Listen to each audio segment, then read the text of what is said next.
Hello friends, welcome back to my channel. तो आज के इस वीडियो में हम लोग एम्पायमा यानी कि पायोथोरैक्स व्यू से हम लोग कह सकते हैं इस टॉपिक के बारे में डिस्कशन करने वाले हैं, जो कि एग्जामिनेशन के व्यू से काफ़ी इम्पॉर्टेंट है।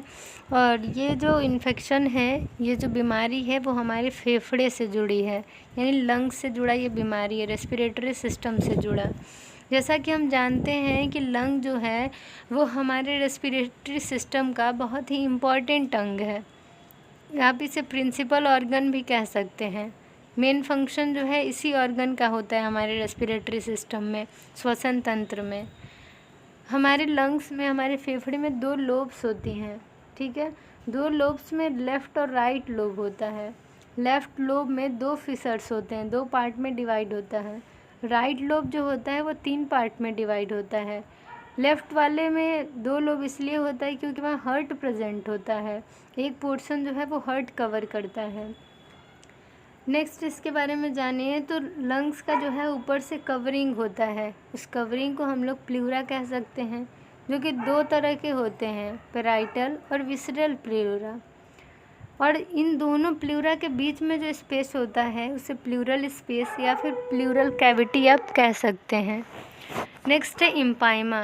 इम्पायमा एक तरह का श्वसन तंत्र का बीमारी है, रेस्पिरेटरी डिजॉर्डर है, जिसमें कि मवाद भर जाता है हमारे प्लूरल स्पेस में, ठीक है। वो जो दोनों लेयर्स के बीच का जो स्पेस था, जो जगह था, वहाँ पे पस भर जाता है, ठीक है, मवाद भर जाता है।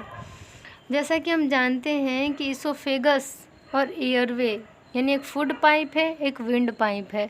दोनों में आप खाना खा रहे हैं, सांस ले रहे हैं, दोनों एक ही रास्ते से ले रहे हैं, तो हो सकता है आपका खाना जो है वो सांस वाली नली में फंस जाए और सांस जो है वो खाने वाली नली में आए, तो ये दिक्कत है। तो इसके लिए भी क्या है, तो खाने वाले नली के ऊपर गलेट होता है, जो कि एक ढक्कन की तरह है। अगर आप सांस ले रहे हैं तो आपका जो गलेट है वो बंद रहेगा और खाना खाइएगा तो गलेट खुल जाएगा। वैसे ही ग्लॉटिस है, जो कि एयरवे के ऊपर का कैप है, ढक्कन है, ठीक है। तो एयरवे यानी जो विंड पाइप है उसके ऊपर ग्लॉटिस होता है, और इसोफेगस यानी जो फूड पाइप है उसके ऊपर गलेट होता है। इसके बाद जो नेक्स्ट है वो है कि हमारे लंग्स का जो फेफड़े का जो सबसे छोटा और फंक्शनल यूनिट है वो है एल्वियोलाई, ठीक है। एल्वियोलाई होते हैं, और आप जो हैं ये इस बीमारी को जहाँ पे पस कलेक्शन हो जा रहा है उसे पायोथोरैक्स या फिर प्यूरिलेंट प्लूराइटिस भी कह सकते हैं। इम्पाइमा के बारे में देखें तो इम्पाइमा में 2 कारण हैं। कारण क्या क्या हो रहे हैं पस कलेक्शन के लिए, तो आपका एक ट्रॉमेटिक है जिसमें चोट लग सकती है, किसी ने चाकू मार दी, किसी ने आपको जो है गोली मार दिया, तो इससे जो घाव बना उससे इन्फेक्शन होकर फेफड़े में इन्फेक्शन हो जाता है, ठीक है। या फिर आप जो है आइट्रोजेनिक हॉस्पिटल एक्वायर्ड इन्फेक्शन है, अस्पताल में आप कोई ऑपरेशन करवाने जा रहे हैं फेफड़े का, या फिर फूड पाइप का, खाने की नली का, या फिर कोई आप जो है इंडोस्कोपी करवा रहे हैं, आप जो है पूरा जो पाचन तंत्र है अगर कुछ दिक्कत है तो उसका जांच करवाने जा रहे हैं, तो उस टाइम में कोई इंजरी हो गई किसी पार्ट की, आप जो है बायोप्सी के लिए जा रहे हैं, अगर कहीं पे आप किसी बीमारी के जांच के लिए जा रहे हैं, बायोप्सी लिया जा रहा है वहाँ से, और फिर आपके थोरेसिक पार्ट में जो है इन्फेक्शन हो जा रहा है, ठीक है।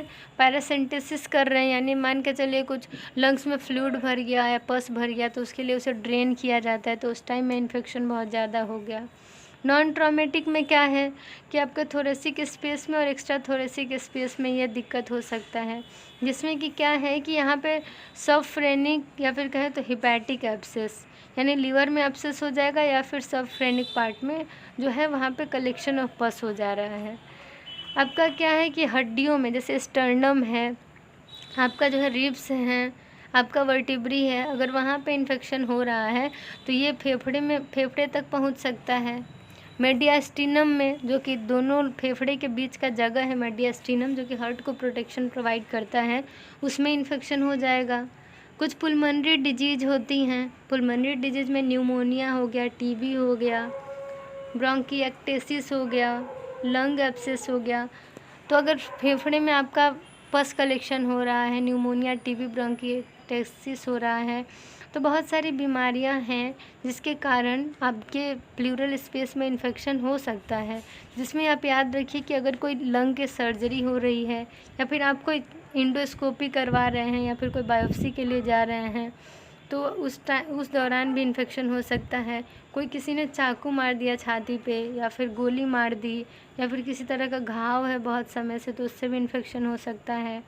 लीवर में एब्सेस है या फिर आसपास के ऑर्गन्स में एब्सेस है, बीमारी बहुत गहरी हो गई है तो उस केस में हो सकता है। हड्डियों में अगर इन्फेक्शन है तो हो सकता है। रिस्क फैक्टर क्या क्या हैं, तो रिस्क फैक्टर में है कि अगर कोई आप ऐसा दवाई खा रहे हैं जिससे कि शरीर में मवाद बनने लगे, इन्फेक्शन हो जाए, ठीक है। अगर बहुत ज़्यादा कोई शराब पीता है तो इस कारण से भी हो सकता है फेफड़े में एब्सेस यानी मवाद का फॉर्मेशन। अगर किसी को HIV है, ठीक है, तो HIV human immuno deficiency virus यानी एड्स है तो उससे भी दिक्कत हो सकती है। किसी को बहुत पहले से ही पुलमोनरी डिजीज़ है, फेफड़े से जुड़ी बीमारी है तो उन्हें भी इन्फेक्शन हो सकता है। कौन सा ऑर्गेनिज्म जो है ज़्यादा अफेक्ट करता है और कॉमन है, तो मेनली इसमें कुछ बैक्टीरिया के नाम दिए गए हैं जिसमें से अगर देखें तो स्टेफाइलोकोकस ऑरियस जो है लगभग 99% कारण है बच्चों में किसके होने का, तो इम्पाइमा होने का। बच्चों में क्यों इम्पाइमा ज़्यादा हो रहा है, 99% जो है चांस वो स्टेफाइलो ऑरियस के कारण है। नेक्स्ट है स्ट्रेप्टोकोकस न्यूमोनिया, हीमोफिलस यानी H इन्फ्लुएंजा, ये सारे बैक्टीरिया भी हैं जो कि इम्पाइमा का कारण बन सकते हैं। अब हमारा नेक्स्ट टॉपिक है क्लिनिकल स्टेज। क्लिनिकल स्टेज में क्या है कि एक्यूट और क्रॉनिक स्टेज हो सकता है। एक्यूट में क्या है कि अगर 2 सप्ताह के अंदर आपका ये बीमारी जो है 2 सप्ताह तक रह रहा है और पहले 2 सप्ताह में भी आपका जो है ये एकदम कंटिन्यू रहे जा रहा, ठीक नहीं हो रहा, तो ये क्या है, ये आपका एक्यूट स्टेज है। क्रॉनिक स्टेज में क्या होता है कि आपका जो है 2 सप्ताह के बाद या फिर पूरे महीने के बाद या महीने भर आपका ये इन्फेक्शन रह रहा है, पस बना रह रहा है, तो ये क्रॉनिक स्टेज है। नेक्स्ट है आपका कि कॉज ऑफ क्रोनिसिटी, यानी क्रोनिसिटी लंबे समय तक क्यों रहा, 2 सप्ताह 1 महीने या उससे ज़्यादा ये क्यों शरीर में रहा, क्यों फेफड़े को प्रभावित किया।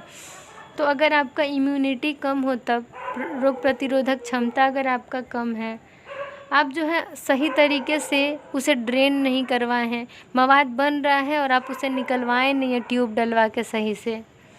नेक्स्ट है कि अगर कोई फॉरेन बॉडी, यानी कि मान के चलिए किसी ने गोली मार दिया आपको और वो गोली है या फिर कुछ ऐसा पार्ट है, कुछ ऐसा चीज़ है जिसके कारण इन्फेक्शन बढ़ते जा रहा है, ठीक है। नेक्स्ट है कि कोई आपको पहले से बहुत ही गंभीर बीमारी है, TB है या फिर कोई फंगल इन्फेक्शन है, तो इस कारण से भी आपका जो है क्रोनिसिटी यानी कि लंबे समय तक ये बीमारी जो है कंटिन्यू कर सकती है। नेक्स्ट है आपका साइन एंड सिम्टम्स, यानी क्या लक्षण हो सकते हैं। तो लक्षण में आपका है कि बहुत तेज़ बुखार हो सकता है, कपकपी हो सकती है, ठंड लग सकती है, आपका जो है कफ एक्सपेक्टोरेशन हो सकता है। कफ एक्सपेक्टोरेशन में क्या है कि खांसी आएगी, बलगम भी निकल सकता है, आपको जो है चेस्ट में यानी छाती में दर्द होगा, और क्या है तो लॉस ऑफ एपेटाइट यानी भूख नहीं लगेगा, आप बहुत जल्दी थक जाएंगे, रात में बहुत ज़्यादा ही आपको पसीने आएंगे, आपके जो है बलगम में खून भी आएगा, ठीक है। तो ये सारे कुछ लक्षण हैं जो कि इम्पाइमा में देखने को मिल सकते हैं। और आपका इसमें क्या है तो कॉम्प्लिकेशन है। कॉम्प्लिकेशन क्या हो सकता है अगर आप इसे ठीक नहीं करवाते हैं तो आपका क्या है कि अगर सही इलाज नहीं लेते हैं तो कुछ दिक्कतें हो सकती हैं आपको गंभीर, जिसमें है कि फेफड़े में रप्चर हो सकता है, फेफड़े जो है फट सकते हैं, आपका जो है ब्रोंकस और प्लूरल यानी जो आपका कवरिंग है और जो अंदर का पार्ट है उसके बीच में कनेक्शन हो सकता है, फिस्टुला बन सकता है। अब क्या है कि सबक्यूटेनियस टिश्यू जो है आपका क्या हो सकता है, मतलब ये सबक्यूटेनियस टिश्यू को भी प्रभावित कर सकता है। जो ये आपका इम्पाइमा है यानी कि आपका जो छाती से जो है वो बलगम बाहर निकलना शुरू हो जाएगा, यानी कि देखते हैं आप पीफ जिसे कहते हैं, वहाँ से क्या होता है कि कुछ ना कुछ फ्लूइड डिस्चार्ज होते रहेगा, ठीक है। अब क्या है कि आपका सेप्टिसीमिया यानी इन्फेक्शन जो है खून तक फैल सकता है, ब्लड में भी फैल सकता है।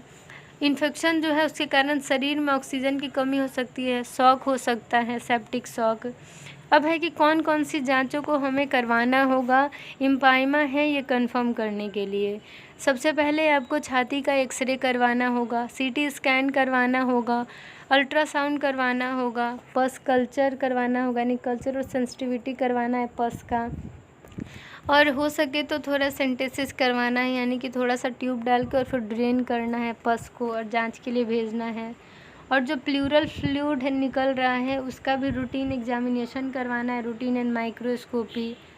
पस का कल्चर सेंसिटिविटी करवाना है और जो प्लूरल फ्लूइड है उसका रूटीन माइक्रोस्कोपी करवाना है, ठीक है। कंप्लीट ब्लड काउंट करवाना है, सीआरपी करवाना है, ईएसआर करवाना है। बहुत सारे टेस्ट होते हैं जो कि आपके करवाने होते हैं। आपको जो है इसमें शुगर के भी जांच करवाने होते हैं, आरबीएस, HbA1c, जिससे ये पता चले कि शुगर के कारण तो नहीं ये दिक्कत हो रहा है। आपका जो है अब आपका नेक्स्ट है ट्रीटमेंट, यानी क्या क्या इलाज जो है इसमें ज़रूरी है इसे ठीक करने के लिए। तो सबसे पहले हमने देखा कि एक बैक्टीरियल इन्फेक्शन है, किसके कारण हो रहा है, तो बैक्टीरिया के कारण। तो इसमें जो है एंटीबायोटिक्स देना बहुत ज़रूरी होगा जो कि बैक्टीरियल इन्फेक्शन को रोकता है, जिसमें आपका एमॉक्सिसिलिन है, मेट्रोनिडाजोल है, क्लिंडामाइसिन है, एमॉक्सक्लेविडेमिक है, ठीक है। और फिर आपका जो है इसमें नोस्कोमियल कुछ ड्रग्स हैं जिसमें आपका टेजोबैक्टम है, इमिपेनम है, एमिनोग्लाइकोसाइड है और क्यूनोलोन है। तो मेनली एंटीबायोटिक्स और ये लेना है आपको। और बार बार अगर आपको जो है बहुत ज़्यादा ही फ्लूइड कलेक्शन हो जा रहा, पस कलेक्शन हो जा रहा, तो उसके लिए थोरैकोसेंटेसिस कराना है जिसके थ्रू फ्लूइड को ड्रेन करवाना होता है। अब क्या है कि चेस्ट ड्रेन डाल देना है और उसको या तो सिंगल आप चेस्ट ड्रेन डालिए कंडीशन को देख के कि चेस्ट ड्रेन डालने लायक है, या फिर चेस्ट ड्रेन डालने के साथ आपको इसमें फाइब्रिनोलाइटिक्स भी देने होंगे फाइब्रिन को रोकने के लिए, ठीक है। नॉक्सीफ्लैक्स करना होगा, यानी कि फॉर्मल्डिहाइड से फेफड़े के ऊपर वाले हिस्से को साफ़ करते हैं प्लूरल स्पेस को, जिससे कि जो भी इन्फेक्शन है वो कम होता है। नेक्स्ट है प्लूरल लबाज, यानी कि NS से धुलाई करते हैं, वॉश करते हैं लंग्स को। लोकल एंटीबायोटिक आप रिफेम्पिसिन या फिर आप कोलिमाइसिन का इस्तेमाल कर सकते हैं।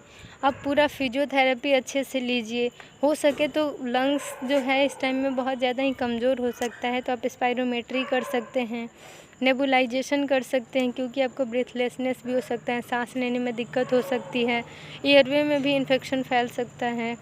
आप जो है भाप ले सकते हैं, स्टीम इन्हेलेशन कर सकते हैं। तो ये सब कुछ ट्रीटमेंट है जिसको करने के बाद आपको थोड़ा बहुत तो क्या बहुत ही आराम मिलने वाला है। तो इसी तरीके से ये छोटा सा वीडियो है एम्पाइमा, और इसमें जितनी बेसिक जानकारियाँ हैं वो आपको मैंने दी है। तो आई होप ये वीडियो आप लोग के लिए हेल्पफुल हुआ होगा। तो चलिए वीडियो को यहीं पे एंड करते हैं। एंड सॉरी, यहाँ पे आसपास बहुत कुत्ते हैं जिसकी वजह से यहाँ पे थोड़ा बहुत आवाज़ आ जाता है, तो आप लोग उसको इग्नोर करके बस कंटेंट पे ध्यान दीजिए। तो इसी तरह से वीडियो को यहीं पे एंड करते हैं। और आप चैनल पे नए हो तो चैनल को सब्सक्राइब कर लीजिए और बेल आइकन को प्रेस कर लीजिए। और मिलते हैं नेक्स्ट डे एक नए कंटेंट के साथ। तो thank you and bye, take care.